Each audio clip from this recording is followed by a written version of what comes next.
Mami Vlog! Sa mapagpalang araw na naman nga po pala sa ating lahat, and for today's video is good morning! Napakaganda ng ating panahon, pero akala mo talaga ay walang paparating na bagyo.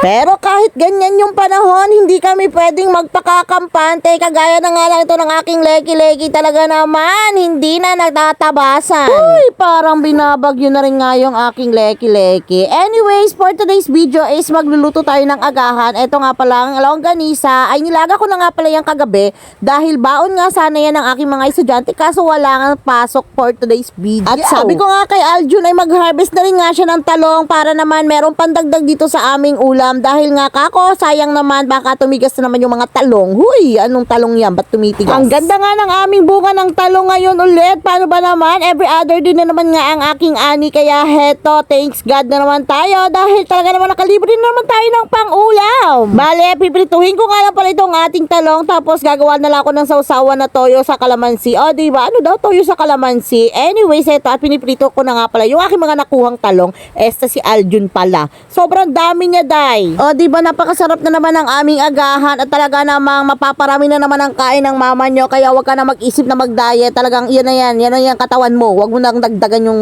yung gibat ba. Bale, magsasangag na rin nga pala ako dyan dahil meron kaming tirang kanin kagabi. O, diba? Tignan nyo, napakaganda talaga ng araw ngayong umaga, tapos ininit. Binilad na rin nga pala namin ulit yung aming mga nilabhan kahapon. At eto naman nga si Dada, inaayos na nga pala yung aming bubong para naman, alam nyo na, kailangan maging handa tayo. Huwag tayo pakakampante kahit ganyan yung panahon. Yan nga yung sinabi ko kanina ulit-ulit. Tapos nung bandang mga alas 12 ay talaga namang tumaas na nga yung signal dito sa amin sa Camarines Norte. Signal number 2 na kami mga day, pero ganyan na ganyan pa talaga yung mga oras na yan. Talagang ganyan pa yung init. Alam nyo ba na mas nakakatakot yung ganitong sobrang init tapos meron kayong signal tapos bibiglain ka na lang? Ay naku, wag naman po Lord, gabayan mo naman po kami mga taga Camarines Norte. Sana naman po ay humina na po yung bagyo. Natatakot po ako. Naalala ko na nga lang yung kwento ni mama na sabi nga niya nung panahon daw nung magbagyo ng Rosing ay talaga namang sobrang init daw ng umaga, pero pagkagabi talaga namang bumugso nga daw yung malakas na ulan. Medyo natatandaan ko pa yun, lumalangoy kami nun sa baha. Kaya talagang tumatak na yun sa isip ko na kahit anong ganda ng panahon, pagka talagang may bagyo ay wag kang makakampante dyan. Lalo na nga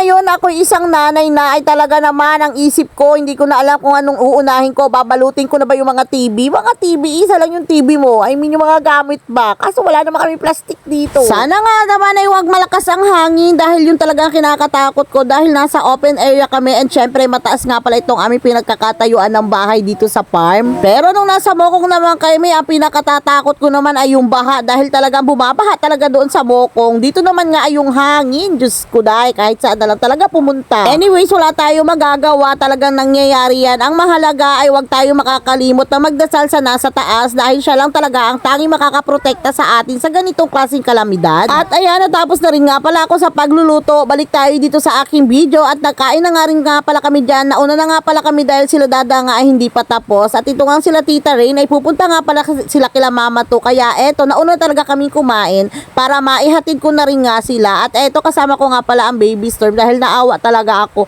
Umiiyak siya kanina bago ako umalis. Kaya sinama ko na lang, dapat talaga ang dala ko dito ay yung galon lagayan ng tubig para makapagsakdo sana. Kaso wala eh, hindi ko kaya yung iyak ng batang ito.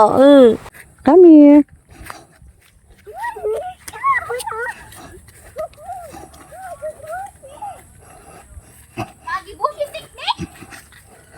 Slowly, slowly, very. Pasar-pasar ito siya.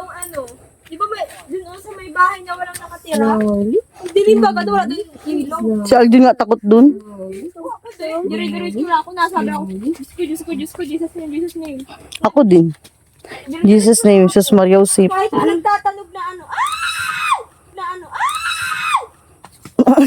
O, diba, muntik pa talaga matalikad ang Tita Rain. Sige pa, kwento ka pa dyan. At ito, papunta na nga pala kami kila Mama to at magmumotor na nga lang pala kami dahil wala naman nga kaming ibang service. O, diba, nauna-una na talaga ang baby Storm sa pagsakay. Ayaw maiwan. Pasintabi na nga lang sa itsura ko. Talaga namang wala pang kaayos-ayos. Ay talaga namang lumabas na itong above na ito. At ito, pagkadating nga dito kila Mama to at wala na nga patumpik-tumpik pa, ice cream agad ang nilapitan ng baby Storm. Huy! At talaga namang may pasuhol pa yan na kiss. Okay, Mama to. Na, ay, paano yan, oh? Ay, buran. Yummy! Tam-tam! Dapat naka-display, ma. Para may idea sila. Ay, Careful. Good job. Go. Tutok ako. Run. Oh, get your slipper. Oh. Uy. At pagkatapos naman nga namin doon kila Mama Tot, ayan, umuwi na rin nga pala kami ni Baby Storm at iniwan pa nga ako. O diba, talaga namang taong gubat ang batang ito. Huy, hanggang dito na nga rin pala ang ating video. Salamat sa pagtapos, pag-like and pag-share. Ingat po tayong lahat sa paparating na bagyo.